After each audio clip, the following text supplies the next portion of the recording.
सोहन नाम का एक बुजुर्ग व्यक्ति अपनी इकलौती बेटी के साथ रहता था। उसकी आर्थिक हालात बहुत खराब थी। वह बहुत गरीबी में अपना जीवन यापन कर रहे थे।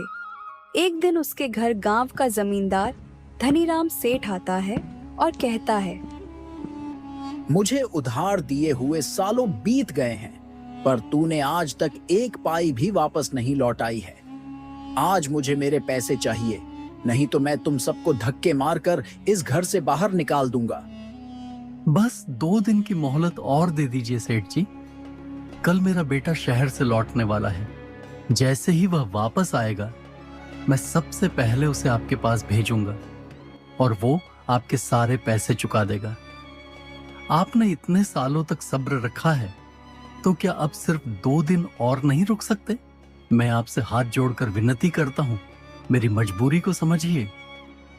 अच्छा ठीक है, मैं तुम्हें 2 दिन की और मोहलत देता हूँ। अगर 2 दिनों में मेरे पैसे मुझे नहीं मिले तो तुम्हारा सारा सामान बाहर फेंक कर तुम्हें भी इस गांव से बाहर फेंकवा दूंगा। ऐसा बोलकर जमींदार वहां से चला जाता है। तब मीरा अपने पिताजी से कहती है, पिताजी, भैया 2 दिन में आ जाएंगे ना? अगर इस बार भैया नहीं आए तो जमींदार तो हमें गांव से निकलवा देगा। इस बार वह हमारी एक भी नहीं सुनेगा। आज देखा नहीं आपने, वह कितना गुस्से में था। वह तो आज ही हमें निकाल देता। तुम फिक्र मत करो बेटी, राजेश ने कहा है वो जरूर आएगा और उसने पैसों का इंतजाम भी कर लिया है। उसके आते ही जमींदार के सारे पैसे लौटा दूंगा, फिर फिक्र करने की कोई बात नहीं। 2 दिन ऐसे ही बीत जाते हैं, लेकिन राजेश नहीं आता है। दोनों बाप बेटी राजेश का इंतजार कर रहे थे। फिर एक आदमी सोहन के घर आकर बोलता है, अरे सोहन, गजब हो गया।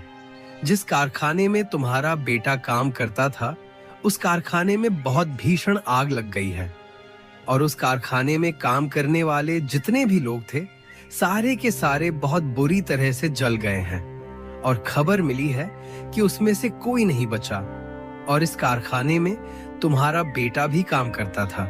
यह सुनकर सोहन के ऊपर दुखों का पहाड़ टूट पड़ता है और वो फुट फुट कर रोने लगता है।